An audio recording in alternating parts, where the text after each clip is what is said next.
Boa tarde, pessoal. Hoje vamos conversar sobre a aula intitulada Implícitos, Pressuposição e Subentendidos. Os objetivos da aprendizagem dessa aula são três: conhecer um pouco mais sobre a semântica argumentativa, compreender os mecanismos existentes na gramática de uma língua que nos permitem fazer enunciados com uma certa força argumentativa, aprender sobre pressuposição e subentendidos na semântica argumentativa. Então vamos lá. A semântica argumentativa ou semântica linguística. Vamos tentar entender um pouquinho, essas duas expressões. A semântica argumentativa, segundo os escritores, da nossa aula, ela difere da semântica linguística. Por quê? Porque a explicação do significado, ela é realizada dentro da semântica linguística sem considerar o contexto. Então, o que é que nós temos na semântica argumentativa, aqui no nosso ponto 2? A gente pode afirmar que é uma outra escolha, que o objeto da semântica argumentativa é um outro. E qual seria esse objeto de estudo? Seria o sentido linguístico que se produz não na língua, mas no discurso. Ou seja, no momento em que há o emprego da língua. Vamos conversar sobre isso, Então, vamos lá. O estudioso dessa semântica, vamos nos basear nos estudos de Ducrot, encontrou dois tipos de argumentação considerados básicos nos discursos. Primeiro, o normativo, que a gente precisa compreender que é aquele cujos conectores que articulam o discurso são geralmente portanto, por isso, consequentemente, entre outros. Por outro lado, nós temos o transgressivo, E os conectores que articulam o discurso, que a gente chama de transgressivo, e vamos ver nos exemplos por quê, seriam conectores como no entanto, apesar de, mesmo assim, entre outros, que traz realmente uma nova roupagem para esse texto. Por isso chamado de transgressivo. Vamos lá. Para estudos da língua à luz da semântica argumentativa, nós vamos partir de dois conceitos básicos, que são os conceitos de frase e de enunciado. Vamos compreender frase enquanto uma entidade teórica, formal e estruturalmente construída para realizar concretamente, no sentido de uma materialização linguística, os enunciados. E vamos compreender por enunciado, a realização dessa frase, que seria esse material, por isso essa imagem aí ao lado, da escada mesmo, seria esse material sedimentado, preenchido de sentido. E também podemos falar, sobre intenções. Estamos falando da semântica argumentativa, não vamos esquecer as intenções, Para que se chegue ao que o produtor pretende, Ok? Então vamos lá. Para compreender melhor, a gente vai analisar agora dois exemplos, certo? Primeiro, estou cansado. Então, vou descansar. Então, vou descansar. Segundo, estou cansado. Primeiro segmento, igual, ao do primeiro. Só que com a mudança do conector. Mas não vou descansar. Perceba aí a mudança, a diferença. Então, o que é que o estudioso fala sobre isso, Que do ponto de vista semântico, a frase como entidade teórica tem significação. E o enunciado, entidade empírica, realização dessa frase, tem sentido. Se enunciado é a realização da frase, então a frase e o enunciado, obviamente, são inseparáveis. E são inseparáveis também a significação da frase e o sentido do significado. Do enunciado, perdão. Então, significação é inseparável da frase, assim como o sentido é inseparável do enunciado, que é essa materialização, realização, da frase.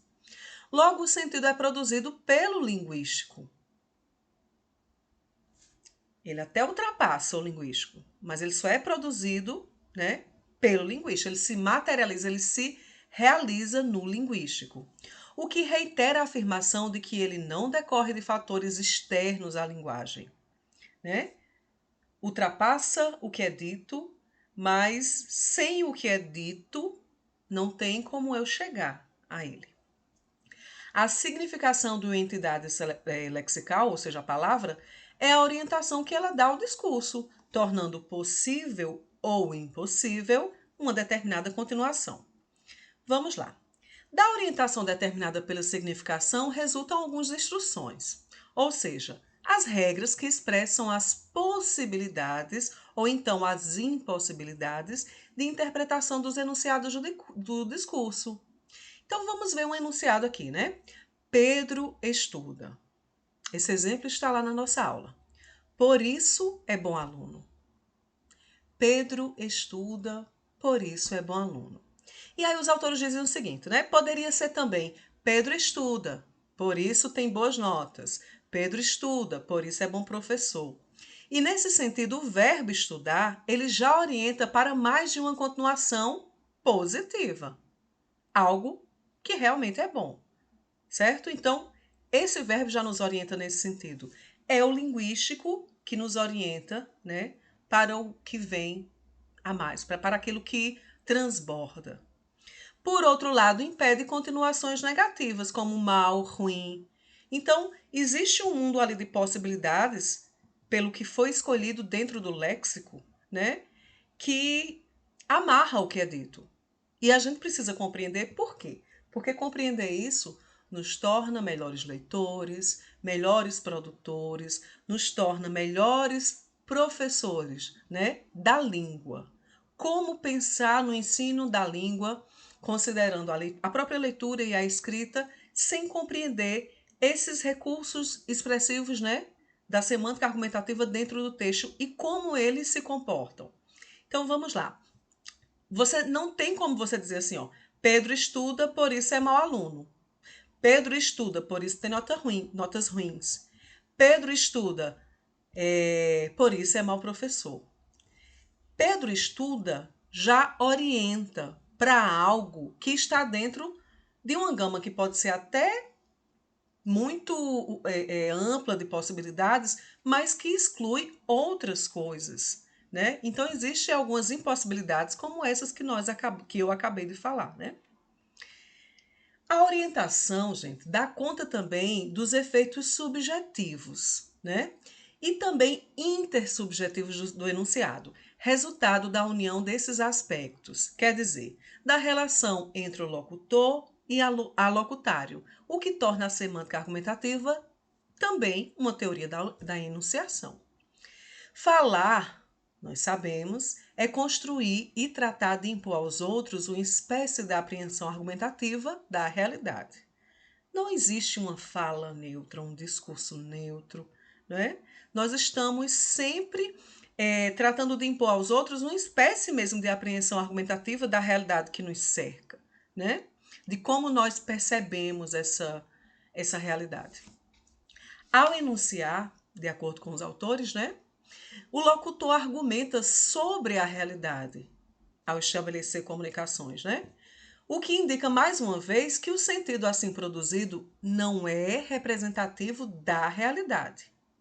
É o locutor, ao escolher combinações linguísticas, que atribui sentido à realidade. Existe uma distinção entre a realidade pura, né, própria, dada como tal, e a função, digamos, do protagonista da linguagem, né, que interage com essa realidade e, obviamente, a recria de acordo, né, com a sua visão e, obviamente, pela linguagem, vai trazendo essa força argumentativa do que acredita ser para ele a realidade, certo? Isso é bem filosófico, né? Mas assim, acho que dá para a gente compreender. Vamos lá. Segundo Crow, o que é que acontece? Existem várias funções no enunciado, certo? Existe a função de sujeito empírico, a de locutor e a de enunciador. Vamos compreender melhor.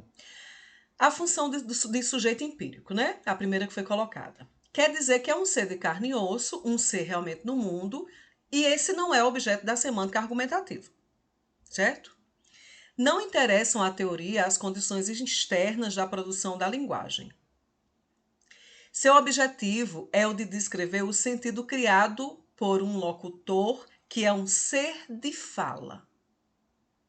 O ser de fala, o que assume o protagonismo dessa fala, né? Seja ela oral, seja ela escrita. Que ele está na origem, responsável pelo enunciado. Mas há ainda o enunciador, que está na origem de pontos de vista no enunciado.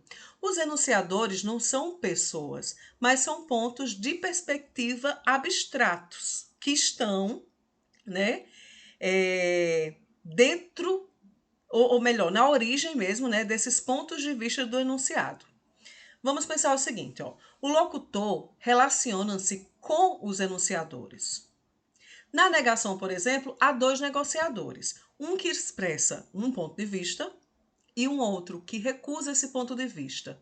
Vamos ver como isso acontece na frase, né? Pedro não veio à aula hoje. O que é que nós temos aqui? Algo simples, né? Pedro não veio à aula hoje. Mas aí, em Pedro não veio, há dois enunciadores. Um, ele é positivo, né? Pedro veio. Ao qual o locutor se opõe um negativo, né? Se opõe e um negativo, que é Pedro não veio. Que o locutor vai assumir nessa frase, né? Então ele assume, Pedro não veio à aula hoje. Mas existe um enunciador positivo, né? Que é Pedro veio. Porque hoje vai deixar muito claro que Pedro não veio hoje, né? Porém, você já tem essa ideia que trataremos adiante, né? De que Pedro vem, ele não veio hoje, né? Então, nós temos aí dois enunciadores, né? Um positivo e um negativo. Vamos caminhar aqui para compreender essa ideia, que é a ideia da aula, né? A ideia maior, digamos assim, da aula, que é dos pressupostos e subentendidos, o dizer e o dito. Vamos a eles. E aí a gente já começa com uma pergunta, que é o que acontece na aula, né? O que acontece no uso do discurso? Que os elementos sugerem durante uma conversação. Então vamos pensar sobre isso, sobre essa questão. O que acontece no uso do discurso que os elementos sugerem durante uma conversação. Então vamos pensar logo o seguinte: o nosso foco será pressuposição e subentendido no discurso. Pressuposto, subentendido, certo? Então vamos lá. Koch nos diz o quê, né? Ela nos chama a atenção, né, para que haja a compreensão de que toda língua possui em sua gramática mecanismos que permitem, né, ou melhor, mecanismos que permitem indicar a orientação argumentativa do enunciado. Então, o estudioso vai dizer o quê? Né? Que existem dois tipos de implícitos. Então, o que é que ele afirma? Primeiramente, nós temos o implícito, que nós chamamos de pressuposto. O pressuposto é o que está marcado e recuperado a partir do elemento linguístico presente na estrutura linguístico-discursiva. Ou seja, em outras estruturas, mesmo com um elemento linguístico que ativa informação implícita, né, requerem o contexto. Eu tenho o pressuposto onde? Como uma marca linguística presente no texto. Vamos guardar essa informação. E eu tenho também o subentendido, que é também um tipo de implícito. Agora, por sua vez, o subentendido vai diferir do pressuposto. Por quê? Porque ele parece ser uma referência muito ao nível do pragmático, já falamos sobre isso, né? Ele é o extratextual, o que ocorre para além do linguístico. Vamos lá. Esse é um tipo de ato indireto. Referimos-nos a elementos linguísticos, no caso os operadores argumentativos, que, quando presentes no enunciado, introduzem nele conteúdos semânticos adicionais, os quais não existiriam sem a presença desses operadores argumentativos. Então, aos conteúdos que ficam à margem da discussão, costuma se chamar de pressupostos. E as marcas que introduzem, né, que os introduzem, nós chamamos de marcadores de pressuposição, certo? Então, tudo aquilo, todo o conteúdo que fica à margem da discussão, nós costumamos chamá-los de pressupostos. Estão na marca linguística, embora fiquem à margem da discussão, né? E essas marcas que introduzem esses pressupostos, nós chamamos de marcadores de pressuposição. Mas além dos operadores argumentativos já mencionados, né, e que já estudamos, existem outros marcadores de pressuposição, que são elementos introdutores de pressupostos, certo? Entre os quais os autores dessa aula citam os seguintes. O primeiro citado são os verbos que indicam uma mudança ou a permanência de estado, como ficar, começar a, passar a, deixar de, continuar, permanecer, tornar-se, todos que trazem essa ideia de que há uma indicação de mudança ou então de permanência de estado. Vamos ver aqui os exemplos, né? Pedro deixou de beber. Deixou de beber. Perceba que o verbo deixar, né, pressupõe algumas ideias, né? Pedro deixou, mas também Pedro bebia, certo? Então, está pressuposto isso aí. No 2, perdoe, gente, ficou repetido aqui, certo? Depois eu farei uma correção antes de disponibilizar os slides para vocês. Saudades do tempo que Copa do Mundo era o ópio do povo. Era. Observe que era, perdão. Observe que era também indica aqui, né, uma mudança de estado. Esse exemplo, inclusive, está num texto maravilhoso que vai ajudar muito a entender a aula da semana, que é o texto Leitura e Ensino. Abordagem dos implícitos linguísticos e pragmáticos, da professora Maria Leuziedna Dantas, né? Não deixem de ler, que ajuda muito nessa compreensão. Um outro, né, são os verbos factivos. O que seriam esses verbos, né? Eles são complementados pela anunciação de um fato. Aqui mais uma correção que será feita posteriormente, né? Ficou juntinho aqui. Fato que no caso é um pressuposto, certo? De modo geral, são verbos do estado psicológico. E é indicado pelos autores os seguintes verbos, né? Lamentar, lastimar, sentir, saber, entre outros. E aí o exemplo trazido é o seguinte, né? Lamento que Maria tenha sido demitida. Lamento. Observe esse peso semântico, né? Do lamentar, né? Conjugado aí na primeira pessoa, lamento isso.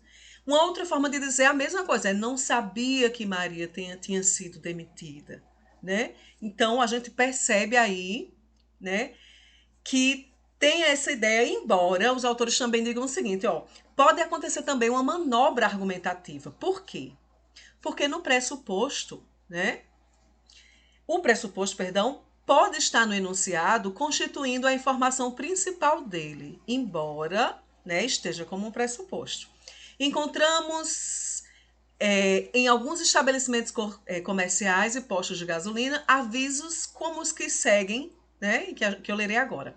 Lamentamos não aceitar cheques.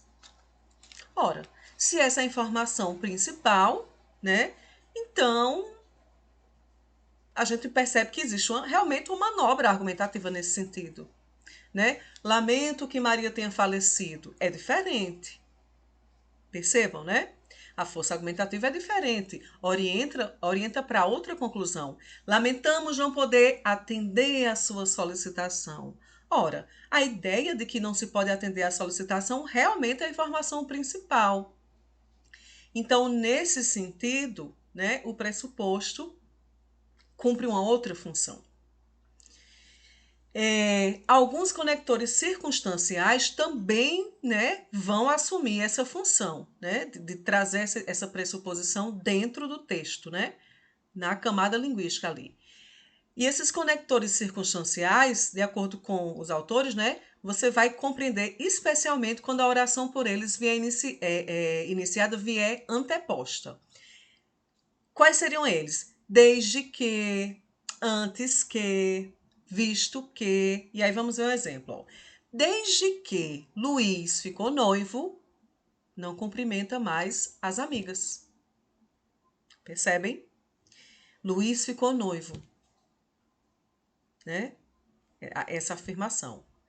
Então, a afirmação, o que está pressuposto, o que está dentro dessa força argumentativa trazido por esse conector, desde que anuncia que Luiz, né, ficou noivo. Não só afirma que não cumprimenta mais as amigas, como traz essa informação. Reforça essa informação, né? Ó, Luiz ficou noivo. Estamos aqui considerando apenas os casos de pressuposição linguisticamente marcados. Aqueles que não se apresentam com algum tipo de marca linguística são, por vezes, classificados como subentendidos. Outras vezes como pressuposição em sentido amplo ou ainda simplesmente como inferências, certo? Vamos observar esse exemplo. Ó. Vamos observar como é diferente do pressuposto. O pressuposto está dentro do texto. A pressuposição ela é linguisticamente marcada, certo? E nos casos em que não se apresenta a marca linguística, né, nós temos os subentendidos. Vamos pensar no seguinte, ó, nessa frase. Jorge comprou um Rolls Royce 0 km. Neste enunciado, existem vários conteúdos, de acordo com os autores, que são implícitos ou então são subentendidos. Vamos pensar o seguinte: nós temos alguns pressupostos linguísticos, né? Jorge comprou um Rolls Royce 0 km. Primeiro, preposição linguística está no texto. Jorge tem um carro. Tranquilamente você percebe isso. Outra pressuposição: Jorge possuía uma quantia em dinheiro suficiente para pagar o carro. Comprou. Aí vem um subentendido que extrapola um linguístico e, digamos assim, ativa o seu conhecimento de mundo, né? Porque sem o conhecimento de mundo você não vai chegar a essa conclusão. Jorge é rico. E por que você chega a essa conclusão? Pelo modelo do carro. Porque sem uma quantia considerável em dinheiro, Jorge jamais iria adquirir esse tipo de automóvel, especialmente por ser 0 quilômetro. Não só por isso, né? Mas também por isso. Jorge é o melhor partido.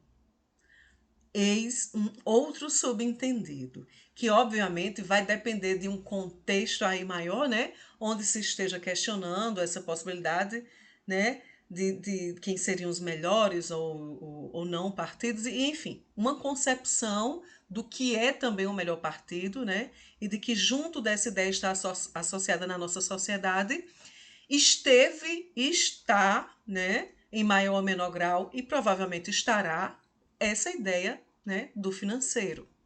Então, gente, perceba a diferença entre os pressupostos e os subentendidos, né?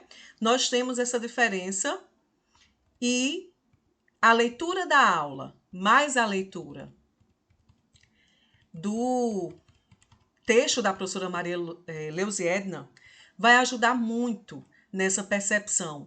Primeiro, importância, né, dessa aula.